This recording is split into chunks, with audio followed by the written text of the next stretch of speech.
What's up, everyone? Welcome to the Student Built Startups podcast. I'm your host, Cameron Stone, entrepreneur and marketing analytics student at UMD. I interview young entrepreneurs to share their stories and business strategies.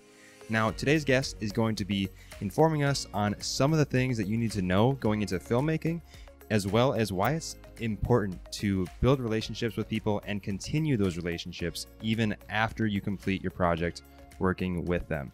Now, I am super thrilled to be introducing the owner of Northern Lens, Damian Fiedler, to you guys today.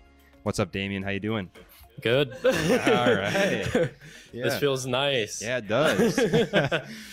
Well, I'm going to have you start off by saying hello to everyone listening and sharing one crazy but true fact about yourself. Yeah. So I'm Damian, founder of Northern Lens. One crazy fact about myself. I'd say being a part of the scouting community. I was in there for quite a while. I was an SPL, which is a senior patrol leader. Ended up getting my Eagle Scout as well, part of scouting. The project that I ended up doing, so you have to complete a project in order to get this Eagle Scout badge, I guess. The project that I ended up doing took 1 year to plan, coordinate, and construct. And it was a compost tumbling system for the Foley Public Schools. Wow. Yeah.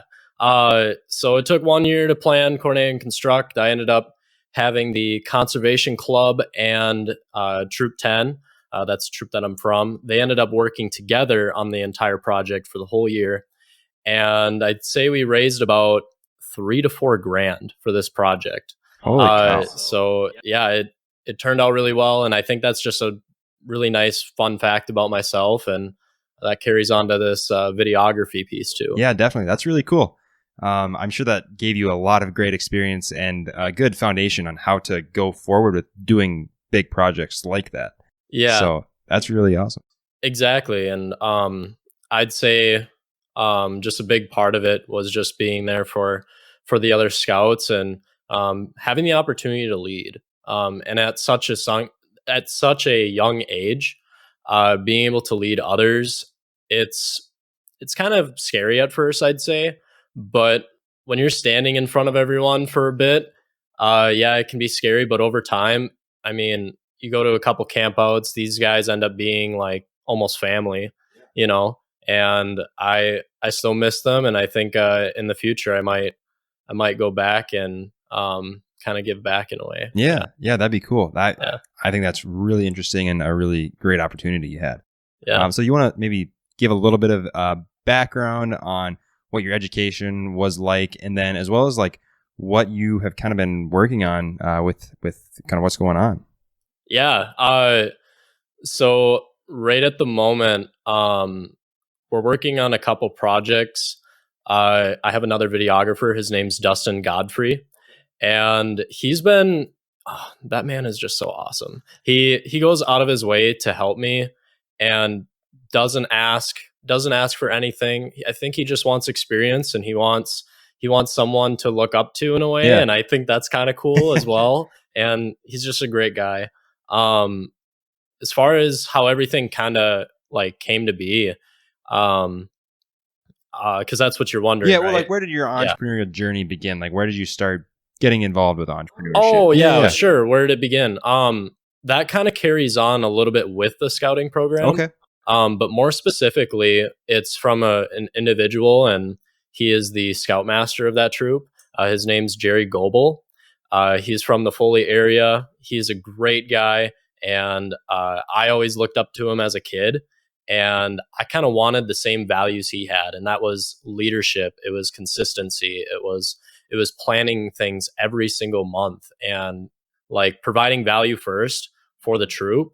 And if it didn't benefit himself, he still went out of his way to help the troop, you know? And that's kind of what leadership like is, you know?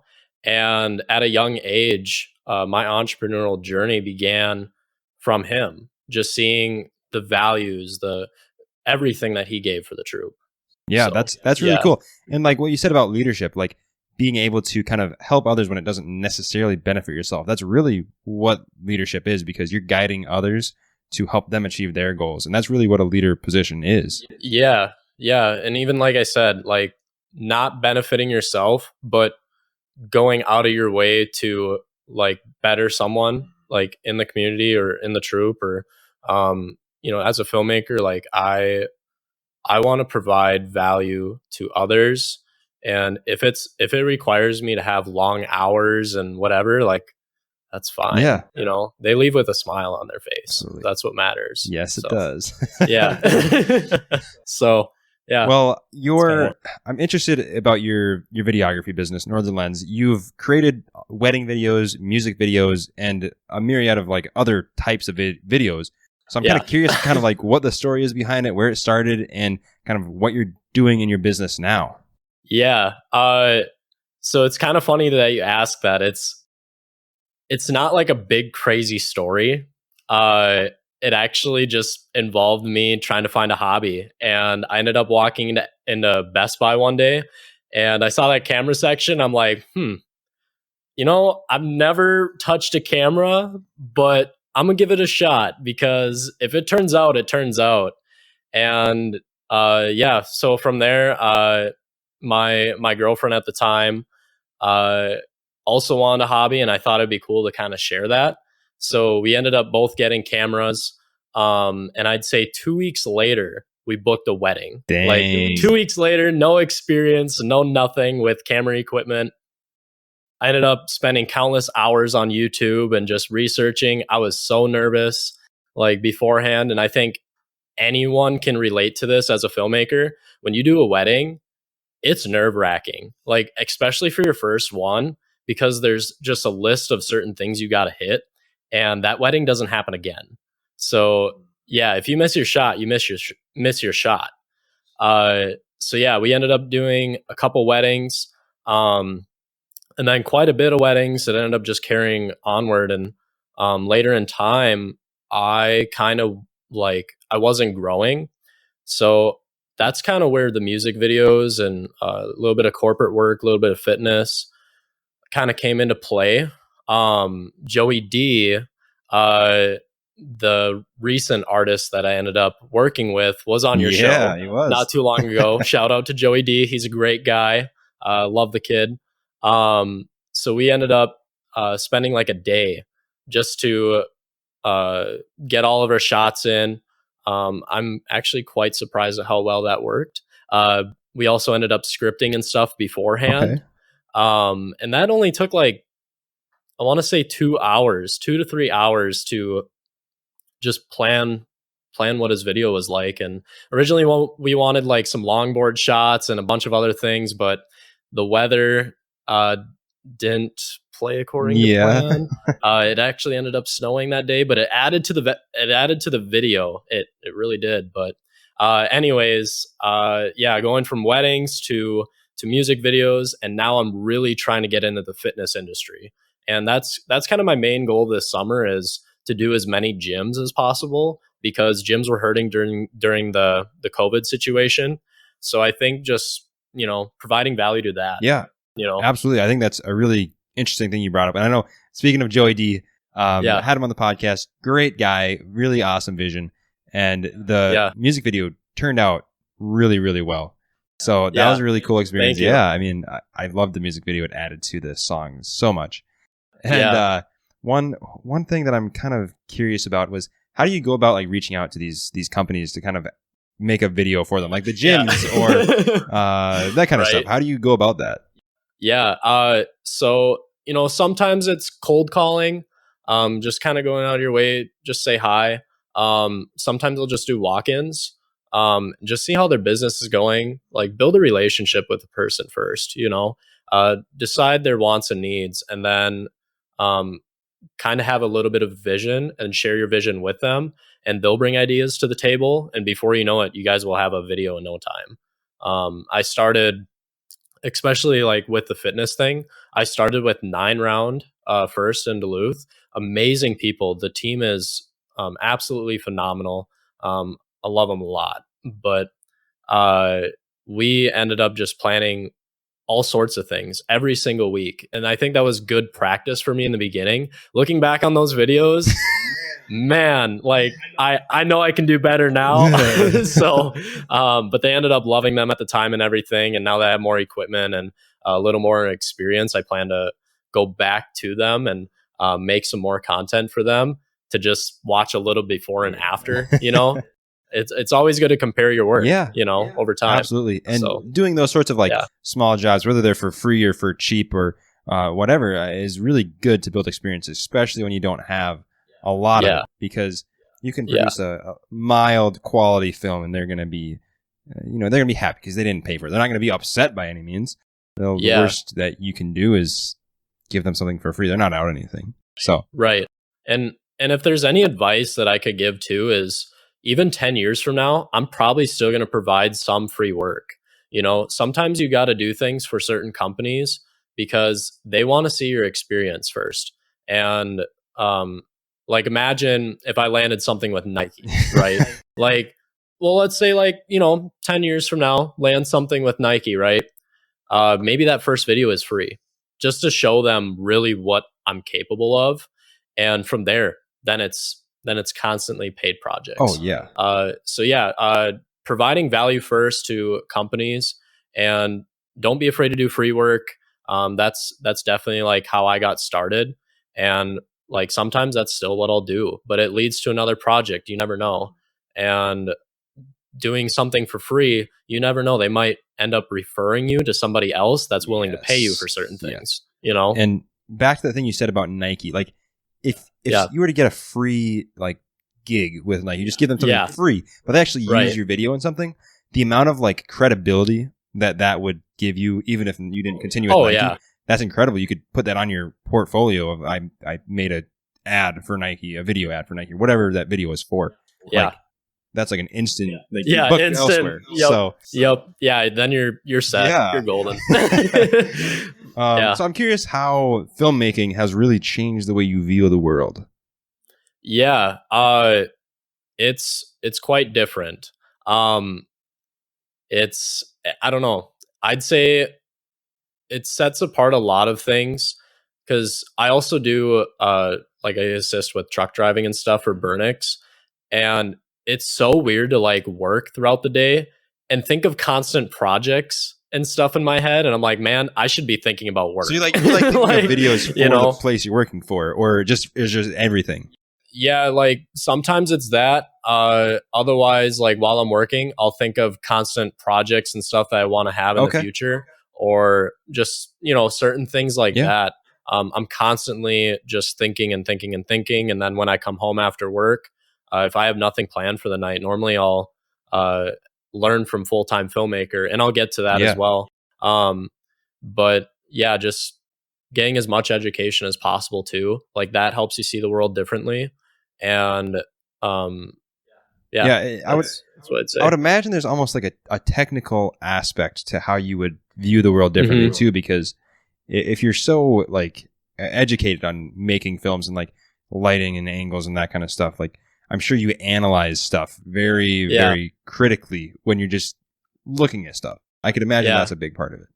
Yeah. And setting up this podcast was one of them. But yeah, no, like seriously, as far as being technical, sometimes it can be annoying. I'll be honest. Like sometimes it can be annoying, but when you're constantly thinking about that stuff, it just makes you better, and it's so weird. Like I can walk into a room, and I'm going to nerd out a bit, but I can like think of the camera settings for each individual room, like as far as like the color science, as far as how warm or, light or whatever, I can like, now I can walk into a room and just like think, okay, this is what I would have in my camera for settings. If that doesn't explain how technical things can get, And honestly, I can almost kind of relate to that a little bit, because for a while I'm a certified personal trainer as of like the last 2 years, and understanding how the human body works. And like, I would go out in public and I'd watch people walk, and I would look at them and say, well, they got this sort of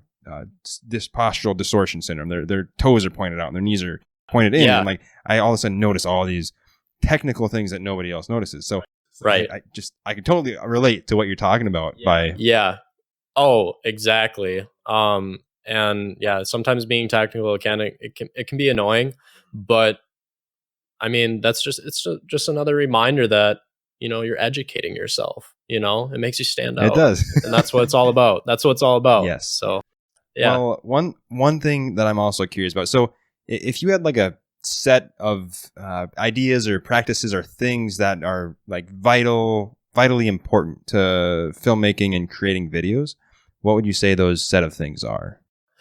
So the first thing is just kind of getting your education down. Obviously, like that's the important thing. It's the same as going to Mm-hmm. college, putting in the work. But and I think for filmmakers out there, I'm going to recommend a course just because I think that's a great start Yeah. to your question too. The course that I learned from is called Full Time Filmmaker, and it's a group of these guys that have been doing it for a couple of years now. Parker Walbick is the head of the Full Time Filmmaker team. I ended up learning their entire course over this last year, and now I'm going through round 2. And man, like I'm still learning. I'm still learning. It's like 400 plus projects and stuff. So I'd say that's a big core piece to things, is just putting in the education.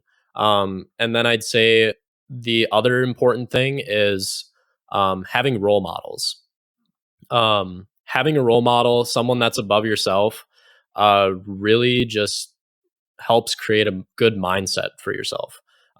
So my main influencer is Landon. Landon, Mm-hmm. by the way, is his actual last name. Yeah. Anyways, but I kind of have a lot of the same ideas and just certain things that he has that he brings to the table at Full Time Filmmaker. So I see very similar traits to him. So he's kind of my role model. And then what I ended up doing is just learning from all the people that he learns from. You just got to branch out on all of like the other role models that he has, and before you know it, you'll be a little more original Mm-hmm. in a way.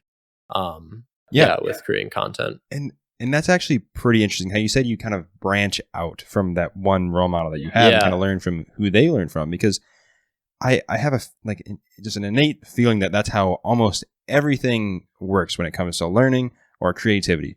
You're learning from other people who learn from other people who kind of took in multiple people's knowledge and then kind of put their own spin on it. And then other people learn from them. And it's like a continuous stream of remodified knowledge that gets slightly better every step down it gets. And the same thing with creativity. I have a hard time thinking there's anything as like pure original creativity. I feel like there's always influences in someone's creativity. Yeah.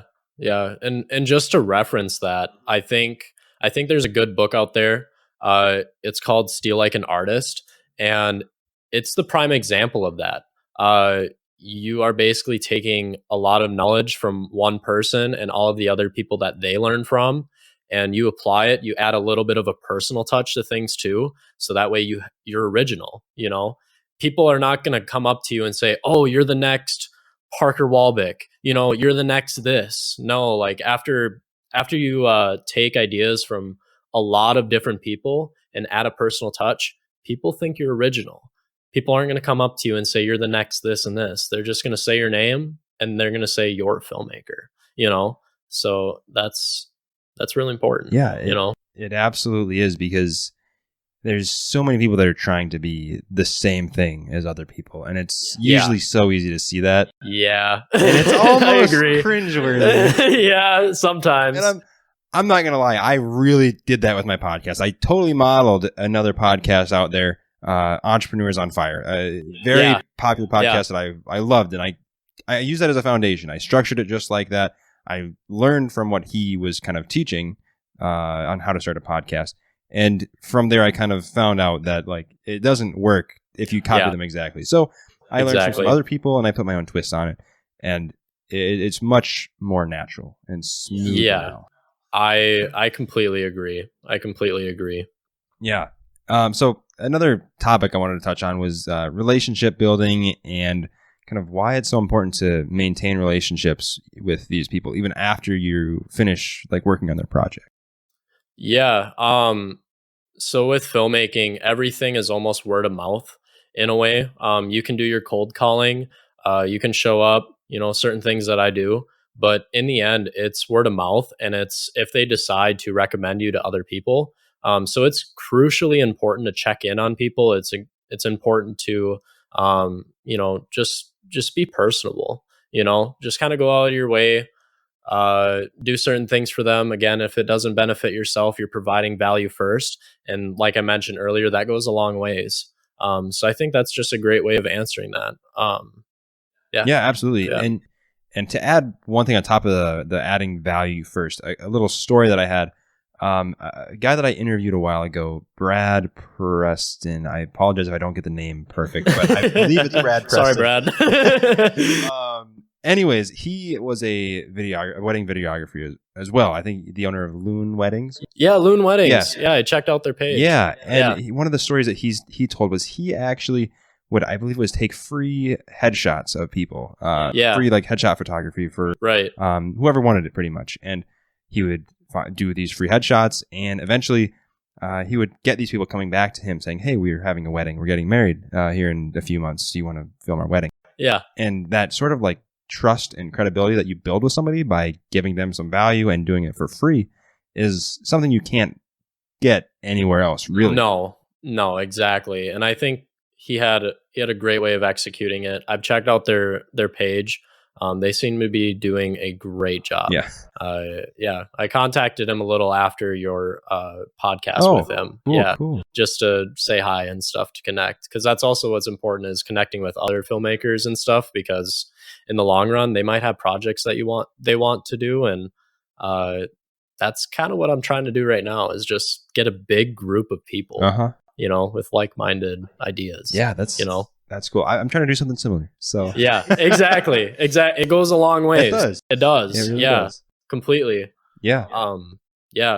I'd say, like, because it's regarding relationships, and not even with clients. I'd say, like, my personal touch of things is like religion too. Okay.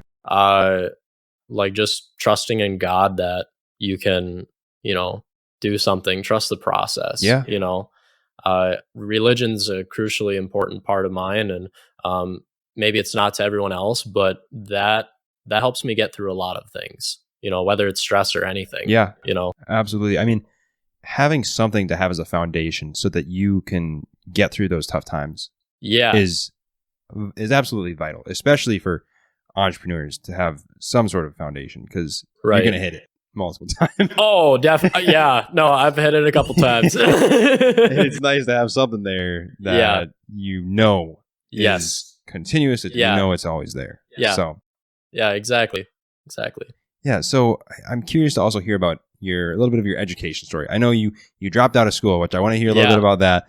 And also I want to hear about kind of how you use what education that you had in college and how that has helped you grow your business and kind of improve your filmmaking process. Yeah.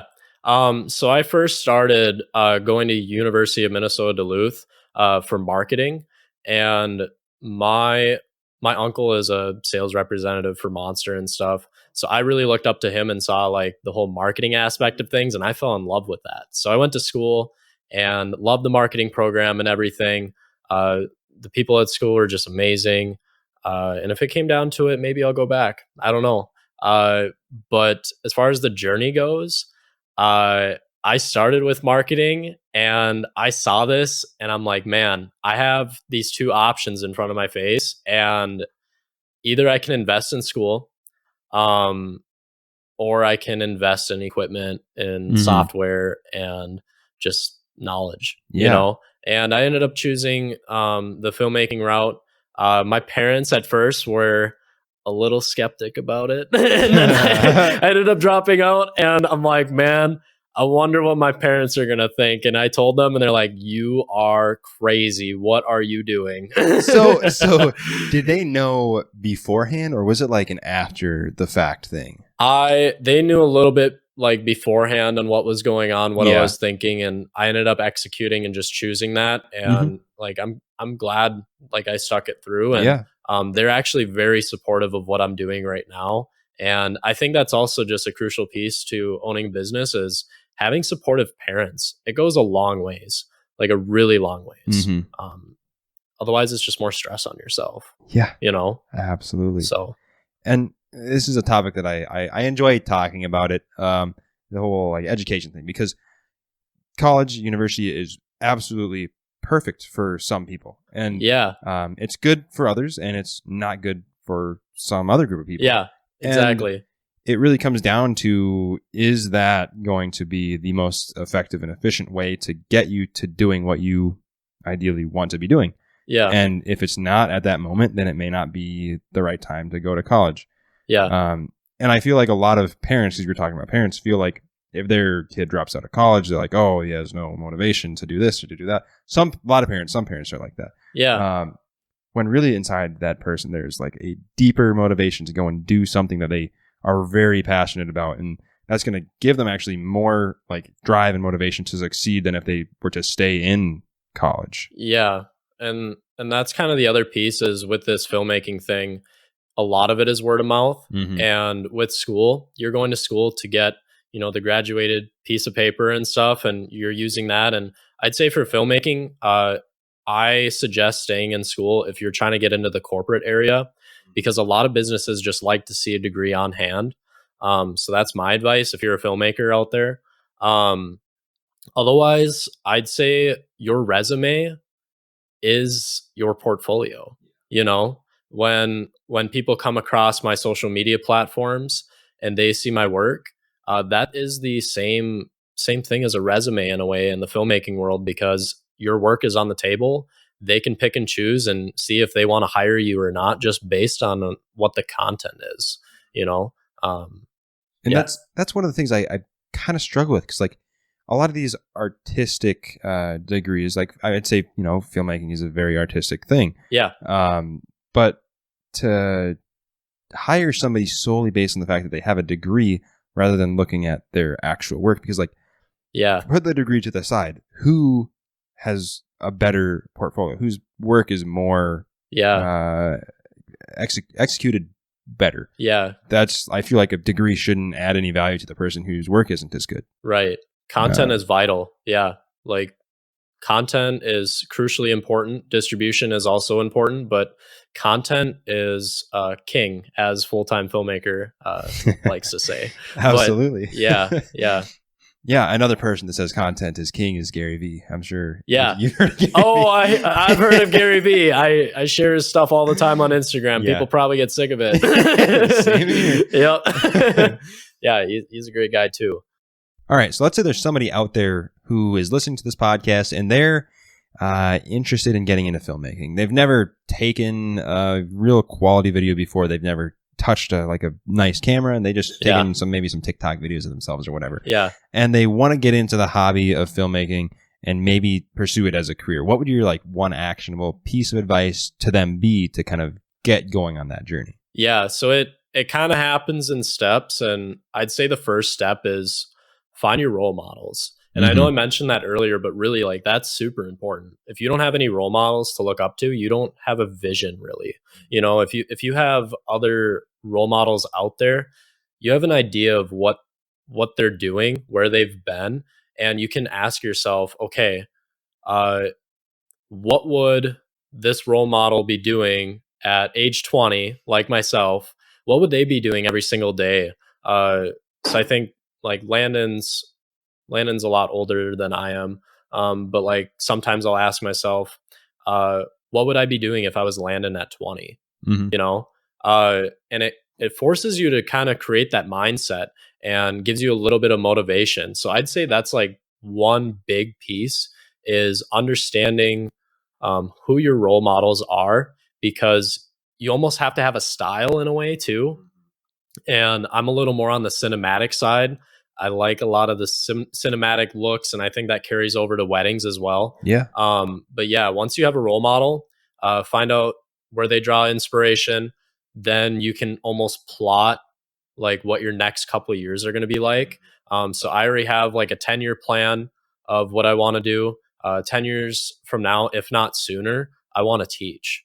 And so I think that'd be a good way. And that kind of carries over from scouts too, is being a leader and teaching other kids. And I think as a filmmaker, it would be absolutely amazing if I could create an online course and teach that to other filmmakers who are trying to find some inspiration, trying to find some role models. So that's kind of just my 10-year plan. So that's a great example of like certain steps that you have to take and just kind of work backwards from there. Yeah. Start big, get the big idea, the big picture, whether it's financial freedom or whatever, and then just work backwards until you're at, weekends or by days, by the minute, whatever, so that's what I would suggest. Yeah, that's a really good piece of advice. Yeah. And there's a lot of people out there that say, oh, like for just business in general or entrepreneurship in general, go find a mentor. Well, not everybody has access to a mentor. Well, Right. have a role model, have somebody that you don't know personally, but you can kind of follow in their steps and Yeah. kind of imitate what they've done. Right. Because if you take the same steps that they did, then logically you would be able to be somewhere near where they are. Yeah. Exactly. It sounds as simple as that. It Sometimes sounds simple. but there's the underlying like work that has to be put in, Yeah. and the countless hours and whatnot Yeah. of work. Oh, yeah, exactly. And the more that I talk with you, I feel like you and I have like the same like path. We're like on two Yeah. separate roads, but they're going parallel. And it's a very stressful road. Yeah, because like right now with the podcast, and I'm working on doing a virtual summit, setting that up for young entrepreneurs. And Yeah. I want to make like some sort of online community with young entrepreneurs, Yeah. and having like mentors and young entrepreneurs kind of working together, where it's like a startup incubator, and it's kind of like a whole teaching ground around teaching the young entrepreneurs to start a business. And then once they start a business, well, then maybe they can teach other younger entrepreneurs to start another business. Yeah. And that's kind of one of my vision that I have. Yeah. And I feel like it's kind of parallel with your idea of Yeah. wanting to teach. Yeah. So, You got a lot of things on your plate. I also noticed your entrepreneur evolution yeah. page on Facebook. You ended up starting that up, and Yeah. there's all sorts of people that are coming in. I think I saw new members this week too. Yeah. And Yeah. Up to like 15 now, I think. yeah, 15. Yeah. Yeah. So I really look forward to where that goes to. Yeah. I'm imagining that I'm going to merge once I get the summit, once that gets going, I'm going to try to merge those two things Sweet. together. And hopefully it'll be my post-graduation career. Yeah, hopefully that's I mean, the idea. Yeah, maybe I gotta hustle a little bit flipping stuff from Goodwill, but Yeah. to pay the bills. But who knows? Pays the bills. Yeah. We're Yes, young. We're young. yes. You can find me on the podcast. You can find me at Goodwill. So, Yeah. all right. Well, we're gonna go into the Fast Five. So I'm gonna ask Sure. you 5 questions, and we'll go through those respectively quick. Okay. Sure. All right. So you've kind of already answered this, but what's the most valuable learning experience that you've had? Yeah. Valuable learning experience. I'd say at a young age, I'd say scouts. Mm-hmm. That's crucially important. I'd say where I am now, full-time filmmaker. Yeah. Yep. Yeah. That's what I saw coming. So. Yeah. All right. So, what is one book that you would recommend? Which I think you already answered this too. Man, I did answer Good that. recap. Good recap. We're recapping. Yeah. Yeah. Steal Like an Artist. Phenomenal book. It's a really quick read. It has some illustrations and all of that stuff too. So yeah, you can probably finish it in a good like 2 to 3 hours. Oh. But it has like that much knowledge. Yeah. That I'm recommending that book. I'm recommending that book because it has so much to take in, and a lot of it applies to the filmmaking community. Okay. Yeah. Yeah. Cool. Yeah. So, what is one like business tool that you would recommend people to use that helps you operate? Yeah. This is not sponsored, but yes, I would recommend Honeybooks. Honeybooks is an online booking platform that I use for all of my clients. You basically get an email notification. It connects from your website to the page, and I'll get emails from certain clients. And once you respond to them, it goes in a follow-up page. You end up responding to them from there. And then from that, you can send contracts, you can send brochures. They can pay through Honeybooks. You can do a lot of planning. And then once you complete the project, then you can actually archive that for taxes towards the end of the year. So it has a pre-made list of, numbers to go through, I guess, in a way. So I'd recommend Honeybooks. That sounds pretty nifty. Yeah. Have you heard of it before? I have. I've actually had somebody recommend it Okay. before. Yeah. Yeah. And I'm glad somebody's bringing it back up again, because Someone's bringing it back up. Because I believe it's actually a very useful thing based on what I've heard. I've never used it, but I've heard lots of great things about it. Yeah. So exactly. Yeah. What would you say is your process for scheduling your time and kind of planning ahead, which kind of relates to the last question a little bit? But yeah. So I'm a little bit of a note taker. I'm a monthly planner. So I like to write everything down on what the next month is going to be. And I've made it a goal for myself to fill my entire next month full of plans by the 25th of every month. Wow. So 25th is coming up quick. But yeah, so I normally plan everything out, have that on a calendar, and then each day I make a power list, which I learned from Andy Frischella. Andy Frischella is the CEO of First Form, which is based in Missouri. But he has this thing called a power list, and you just, you create a certain thing, a certain list of things that you have to accomplish at the end of the day. And you either mark that day as you passed or you failed. That's basically what it is. So each day I try to check off all of my boxes, and it keeps me going, and that's what's important, is scheduling your time efficiently. Yeah, that's actually interesting, because I have a similar process. Every day I wake up, I have a whiteboard, and I write down everything that I want to get done. Yep. But I haven't ever looked at it as like a pass or fail. It's like there's always stuff left on the board at the end of the day. And I'm like, well, I just didn't get to all of it. Yeah. Well, if there's a pass or a fail, and I mark down how many days have I failed in the last month, I'm sure that would kind of give me a bit of an eye opener. Yeah, it helps a lot. You probably someone probably doesn't think it helps a whole lot, but when you have to mark the day that you failed, even if you have one last checkbox, it goes a long ways. Mm-hmm. I can imagine. Yeah. Yeah. I'll have to try that out. Yeah. Do it. What is the number one thing that drives your motivation? Yeah. Number one thing that drives my motivation. One, I'd say religion. I've grown a lot closer in that aspect. And then I'd say the other motivation piece that I have is kind of doing this for my family in a way. Because when I dropped out of college, ever since I dropped out of college, I have to ask myself every single day, what would I be doing in college right now versus filmmaking? And when you think like that, it forces you to work a lot harder at what you're doing instead of just, sitting on the couch all day and stuff. Because when you're really comparing that to a degree that you could have potentially got in a way, it forces you to work hard. And that kind of ties into family too, because I want to show my family that I am a hard worker, and I'm willing to do as much as possible so that they can kind of see the same vision that I have long term. Yeah, definitely. Yeah. And I want to touch on real quick. I know this is supposed to be the fast five, but typically it's the slow five. Yeah. But regarding the dropping out and kind of what would I do in college right now, that sort of thing. So I would imagine that that feeling I have to make my day more productive than what it would have been if I was in college.